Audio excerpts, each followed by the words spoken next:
no challenge is too great to overcome.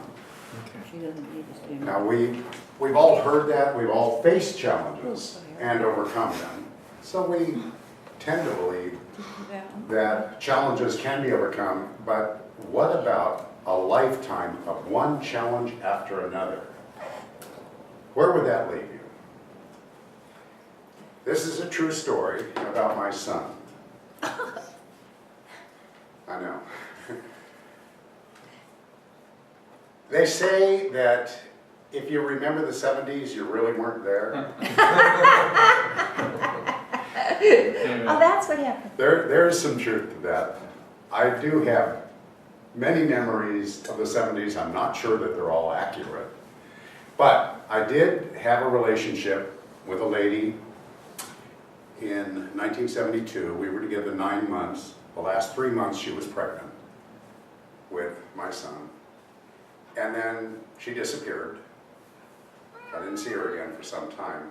We didn't know of something back then called FAS, fetal alcohol syndrome. So we did lots of drugs and booze and so forth. So he started life with a challenge. Mm-hmm. But that was one of the minor challenges that he had to face. Her family did not communicate well with me. I was not the ideal boyfriend. I wasn't perfect at that time either. And so they didn't keep me very much up to date on what was happening with Marla and my son. I did learn later from one of her sisters that she had been arrested for rape. What she had done is helped a couple of guys rape a girl by getting her to go someplace. And she disappeared then, I heard later, to North Carolina. And she was with another guy, and she had 3 more kids. I did later learn about her being back in California, but I didn't know where. There was a time when I think he was 8 years old, and he was taking care of his siblings most of the time, that she abandoned them, and one of her sisters did finally get a hold of me and let me know that.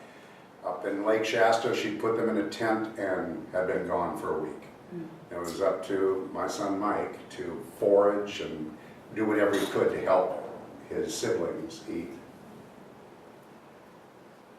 I went up there, and a different sister did help me locate them. We went to the campground where it would have been, and we rescued them, turned it into the police. I hired an attorney up there in Redding and sued for custody. Now the problem here is, and this was explained to me by the judge in open court, since I was not married to Marla at the time, California law, and I don't know if it's changed since then, but California law was that the person married to the woman is the legal father. So he didn't have a legal father.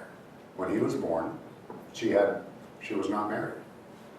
Therefore, I had no legal right to him. The judge said, I would prefer to give him into your custody. But there are 3 other kids. And the only way I can put him in your custody is to declare her unfit mother, make her an unfit mother. And we've got no place to put the other 3. They're probably better off with her, and therefore he has to stay with her. 2 years later, she finally relented and, without any legal proceeding, gave me custody. So I've never legally been his guardian, his father, or anything. But I welcomed him back into my life and did everything I could. Now, his formative years are gone. He is who he is at this point. Shortly thereafter, I did marry someone, not Arlinda, this was someone else, and he just had some real challenges with her. He did not see her as his authority figure, and life was hell. He was with us for 6 years, and he would not follow any rules, legal or otherwise, in our house. He would not come home at night. And I finally had to tell him he's either going to be placed in juvenile hall or maybe his grandmother would take custody of him. And she did. We were living in Citrus Heights at the time. She was living in Martinez. So he spent the rest of his teen years, or until he was 18, I guess, with her. Now, she's the one who raised Marla, so I was told by social workers this might not be an ideal situation either. Oh, dear. But Oh, my. as far as I know, his life did improve during that period. He would then later join the Army, and then his grandmother moved to Sisters, Oregon. He went up there with her, and that's where he was with his uncle, Mike. My son is called Mike, it's Kenneth Michael Smith, but his middle name came from his uncle Mike. And that was not a good influence either. His Uncle Mike finally did die in a car accident with Mike in the back of the van. Mike broke his leg, his uncle died. They were drunk, it was the lifestyle.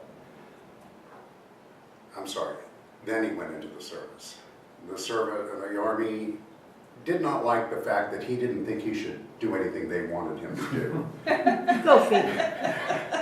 And they gave him a general discharge after 1 year.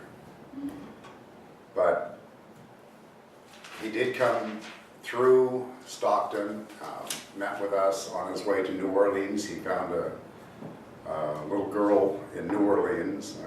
I'm an adult, but small and young, 18, something like that. And they got married and had a daughter, and then she decided that she didn't want to be married to my son anymore. And he had sex with her apparently one night when she was asleep, and she woke up and screamed rape. This is in Chicago. In Chicago, apparently a wife can declare her husband raped her. So he went to jail for a little while until he pled guilty to a lesser charge, assault and battery. And then he came back and stayed with Arlinda and me for a while. And then he met a lady who apparently helped him turn his life around, finally. He's been with her ever since, about 15 years now. He's helped raise her 2 children, and they now have a son who just turned 8 years old. So we have a grandson from this, as well as we consider the 2 adopted children our grandchildren as well. But he has become, finally, a responsible adult. Now think of all those challenges he had to overcome. Fetal alcohol syndrome, abandonment by technically both parents, the having to raise his siblings on his own. He says he has a memory, but he didn't go into great detail, of having been molested by a babysitter when he was going through all this. So all of these things, one on top of another, are challenges that I've never had to face. I've had a challenge here and there in my life, and I think most of us have. But he had one after another his whole life, and look how he's turned out. So there are no challenges that are too great to be overcome. Mr. Toastmaster.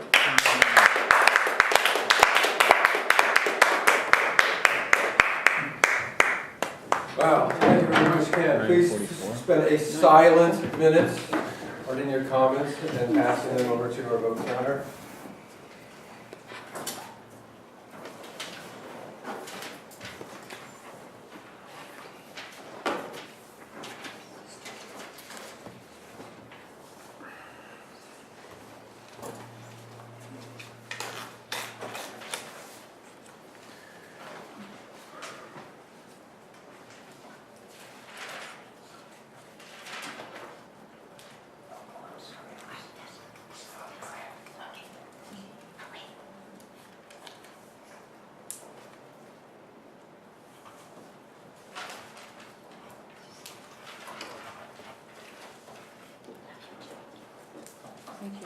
You'll have to wait for a minute.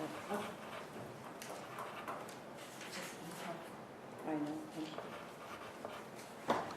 Do you remember J.C. Penney years ago, Ken, where, when I was very, very young, but they would have one of these telescopic things or this tube that they would send to the office via wire, overhead wire, Right. in these little small towns. Vacuum tube.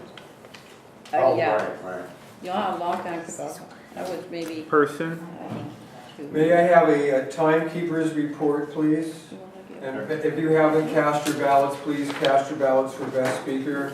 The That's awesome. timekeeper's report is both speakers finished on time. All right. Okay, great. Please cast your ballots for best speaker and pass them over to our vote counter, Jerry. At this time, we're going to move over into our table topics. Can I have just a walk? So I'll what's do it that? this way. Go ahead, I'll just. Okay, I can pass it. Oh, wait. Oh. Mercy focus. Okay, at this time, I would like to call up our Linda, who will be in charge of our table topics today.